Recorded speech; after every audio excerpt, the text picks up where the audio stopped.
غصے کی آگ بجھائیں۔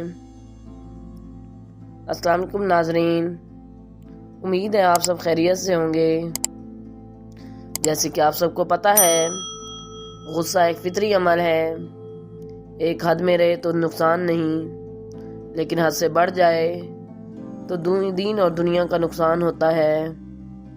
علماء کرام نے فرمایا کہ جب آدمی کو غصہ آ رہا ہو اور اندیشہ ہو کہ غصے میں کہیں آپے سے باہر ہو کر کوئی کام شریعت کے خلاف نہ ہو جائے، یا کہیں زیادتی نہ ہو جائے، یا غصہ میں کہیں مار پیٹ نوبت نہ آ جائے، اس وقت غصہ کی حالت میں ایک ایسا عمل کر لیں جس سے غصے کی آگ فوراً ٹھنڈی ہو جائے گی اور آپ کی نیکیاں بھی ملیں گی۔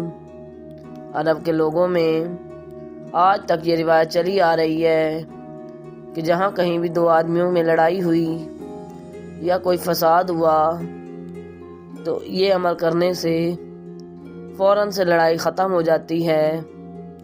وہ عمل کون سا ہے؟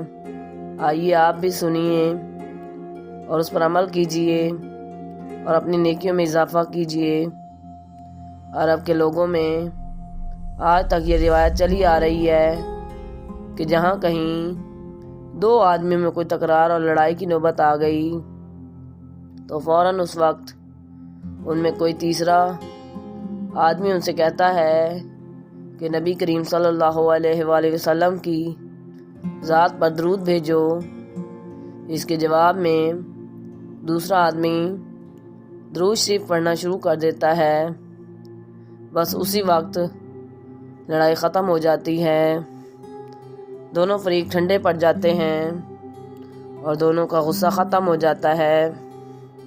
ناظرین، آپ سے بھی درخواست ہے کہ جب بھی غصہ آئے تو درود شریف پڑھیں اور اپنے نیک اعمال میں اضافہ کریں اور اپنے والدین کے ایصال ثواب کی وجہ بنیں۔